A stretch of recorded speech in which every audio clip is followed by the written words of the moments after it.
हिंदू धर्म में पितरपक्ष यानी श्राद्ध पक्ष को काफी महत्वपूर्ण माना जाता है। मान्यता है कि इस दौरान अगर कोई व्यक्ति सच्चे मन और श्रद्धा के साथ अपने पितरों का श्राद्ध कर्म करता है तो उसे पितरों का आशीर्वाद प्राप्त होता है।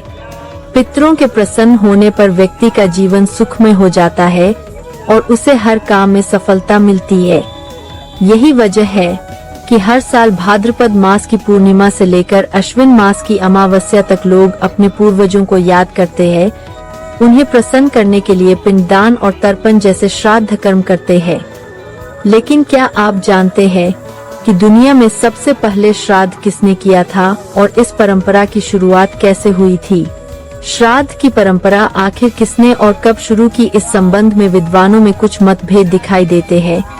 लेकिन महाभारत के अनुशासन पर्व में एक कथा आती है जिससे श्राद्ध करने की परंपरा का उल्लेख मिलता है। इससे हमें कष्ट हो रहा है, आप हमारा कल्याण कीजिए। पितरों की बात सुनकर ब्रह्मा जी बोले, मेरे निकट ये अग्निदेव बैठे हैं, ये ही आपका कल्याण करेंगे। अग्निदेव बोले, पितरों, अब से श्राद्ध में हम लोग साथ ही भोजन किया करेंगे। मेरे साथ रहने से आप लोगों का अजीर्ण रोग दूर हो जाएगा। यह सुनकर देवता व पितर प्रसन्न हुए, इसलिए श्राद्ध में सबसे पहले अग्नि का भाग दिया जाता है। जानकार विद्वानों के अनुसार महाकाव्य महाभारत में भी श्राद्ध कर्म का उल्लेख मिलता है। महाकाव्य महाभारत के अनुसार सबसे पहले महातपस्वी अत्रि ने महर्षि निमि को श्राद्ध के बारे में उपदेश दिया था। इसके बाद महर्षि निमि ने श्राद्ध करना शुरू कर दिया। महर्षि निमि को ऐसा करते देखकर अन्य ऋषि मुनियों ने पितरों को अन्न देने लगे। लगातार श्राद्ध का भोजन करते करते वही एक प्रसंग यह भी मिलता है जिसमें श्राद्ध कर्म की जानकारी भीष्म पितामह ने युधिष्ठिर को दी थी। पितर पक्ष में पितरों के किए जाने वाले श्राद्ध के बारे मान्यता है कि इसकी शुरुआत महाभारत काल में हुई थी।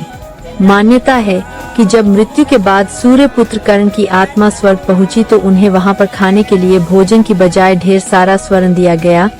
तब उन्होंने इंद्र देवता से इसका कारण पूछा तो उन्होंने कर्ण को बताया कि पृथ्वी पर रहते हुए उन्होंने कभी भी अपने पितरों के निमित्त कभी भी भोजन दान तर्पण आदि नहीं किया। तब कर्ण ने जवाब दिया कि उन्हें अपने पूर्वजों के बारे में कुछ भी ज्ञात न था, इसलिए अनजाने में उनसे यह भूल हुई। तब उन्हें अपनी भूल को सुधारने के लिए पृथ्वी पर 16 दिन के लिए भेजा गया, जिसके बाद उन्होंने अपने पितरों के मोक्ष के लिए विधि विधान से श्राद्ध किया। मान्यता है